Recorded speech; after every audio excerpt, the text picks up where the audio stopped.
মধ্যপ্রাচ্যের উত্তপ্ত আকাশে যখন উত্তেজনা চরমে, তখন একটি দেশের নাম বারবার উঠে আসে। তার নাম ইরান। ইরানের মিসাইল শক্তি দেশটিকে করে তোলে আরও ভয়ঙ্কর, যা আমেরিকার মতো শক্তিশালী দেশকেও মাঝে মাঝে চিন্তায় ফেলে দেয়। এই ভিডিওতে আমরা জানব ইরানের মিসাইল প্রযুক্তি সম্বন্ধে। মিসাইল সম্বন্ধে জানার পূর্বে আমাদের একান্ত জানা আবশ্যক ম্যাক নাম্বার কি। ম্যাক নাম্বার হলো এমন একটা নাম্বার যেখানে শব্দের দ্রুততার সাথে অন্যান্য যন্ত্রের তুলনা করা হয়।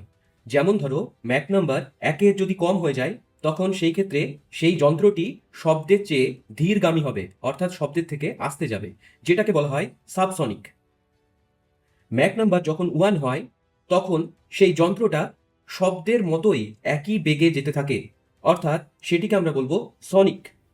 অর্থাৎ ম্যাক নাম্বার 1 হলে সেটি শব্দের স্পিড ফলো করে। ম্যাক নাম্বার যখন 1 থেকে 5 হয়, সেই ক্ষেত্রে শব্দের থেকে দ্রুতগামী হয়। ধরো, ম্যাক নাম্বার যখন 2, সেই ক্ষেত্রে হয়ে যাবে শব্দের থেকে দ্বিগুণ দ্রুতগামী। ম্যাক নাম্বার যখন 5, তখন হয়ে যাবে সেই যন্ত্রটি শব্দের থেকে 5 গুণ দ্রুতগামী। আর এদের তখন নাম দেওয়া হয় সুপারসনিক। ম্যাক নাম্বার যখন 5-এরও বেশি হয়ে যায়, তখন সেটিকে বলা হয় হাইপারসনিক। অর্থাৎ যাত্রীবাহী বিমানগুলো শব্দের বেগের থেকে কম স্পিডে যায়, তাই এরা সাবসনিক। সনিক বলতে শব্দের স্পিডের সমান স্পিড বোঝায়। এক্ষেত্রে কিছু ফাইটার জেট এই স্পিডে যেতে পারে। সুপারসনিক ফাইটার জেটও কিছু হয় যেগুলো শব্দের থেকে দ্রুতগামী হয় এবং এদের ম্যাক নাম্বার হয়ে যায় 1 থেকে 5। আর হাইপারসনিক একমাত্র মিসাইলই হতে পারে, এটি শব্দের থেকে প্রায় 5 গুণেরও বেশি দ্রুতগামী। ইরানের এই সব বিধ্বংসী মিসাইলগুলোকে 3টি প্রধান ক্যাটাগরিতে ভাগ করা হয়।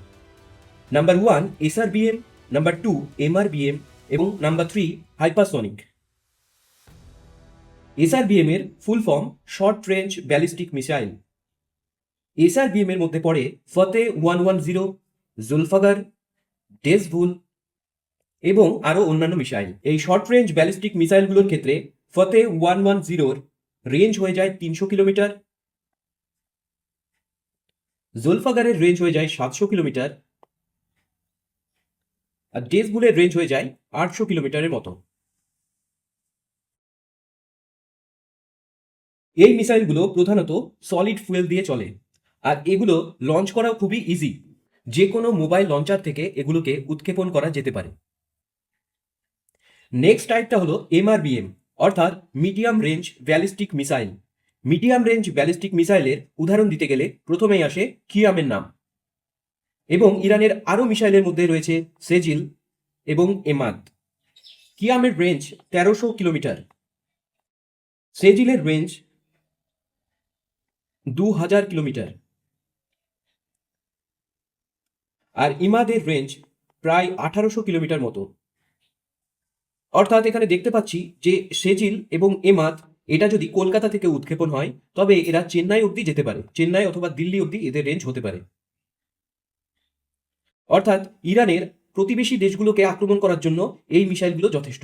এই এমআরবিএম এর জ্বালানিগুলো সলিডও হতে পারে, আবার লিকুইডও হতে পারে। এগুলো দ্রুত লঞ্চ করা সম্ভব। শত্রুপক্ষের আক্রমণের সাথে সাথেই এগুলো লঞ্চ করে দেওয়া যায়।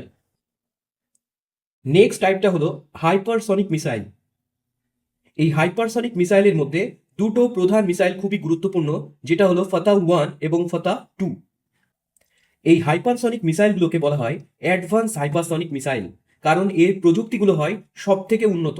এই অ্যাডভান্স হাইপারসনিক মিসাইলের মধ্যে প্রথমেই যার নাম আসে সেটা হলো ফাতা 1। এই ফাতা সিরিজের দুটো মিসাইল রয়েছে, ফাতা 1 এবং ফাতা 2। ফাতা 1 এর রেঞ্জ হয়ে যায় 1400 কিলোমিটার এবং এর গতি 13 থেকে 15 ম্যাক। ভাবো, শব্দের থেকে 13 গুণ বা 15 গুণ স্পিডে যেতে পারে এরা।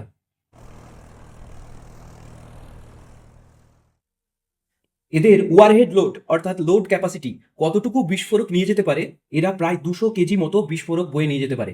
খুবই ডেঞ্জারাস একটা মিসাইল যেটা ইরানের কাছে রয়েছে। এই মিসাইলের বিশেষ একটা বৈশিষ্ট্য কি, এরা মাঝপথে কিন্তু এদের ট্র্যাজেক্টরি চেঞ্জ করতে পারে। যেদিক দিয়ে যাওয়ার কথা ছিল, যদি মনে হয় এরা রেডারে ধরা পড়ছে, তো এরা সাথে সাথে তাদের দিক পরিবর্তন করে নিয়ে ভিন্ন দিকে যেতে পারে। যদিও এদের রেডারে ধরা কিন্তু খুব মুশকিল, কারণ এদের স্পিড এত, ধরতে পারলেও সেটাকে নিউট্রালাইজ করা যথেষ্ট কঠিন আমেরিকা বা ইসরায়েলের জন্য। নেক্সট মিসাইল ফাতা 2। ফাতা 2টা হলো ফাতা 1 এর উন্নত সংস্করণ। এবং এর রেঞ্জ প্রায় 1500 কিলোমিটার। এর গতি 15 থেকে 20 ম্যাক অব্দি যেতে পারে। দেখো, শব্দের থেকে 20 গুণ দ্রুতগামী। তো এত দ্রুত স্পিডের মিসাইলকে ট্রেস করা প্রায় অসম্ভব। এই রকম প্রযুক্তি কিন্তু কোনো দেশের কাছেই নেই যে এত দ্রুতগামী মিসাইলকে ট্রেস করতে পারে। এদের ওয়ারহেড ক্যাপাসিটি একটু কম, 200 কেজি মতো এরা ওয়েট বয়ে নিয়ে যেতে পারে। ফাতা 1-এর মতো ফাতা 2ও কিন্তু নিজেদের ট্র্যাজেক্টরি বদলে দিতে পারে।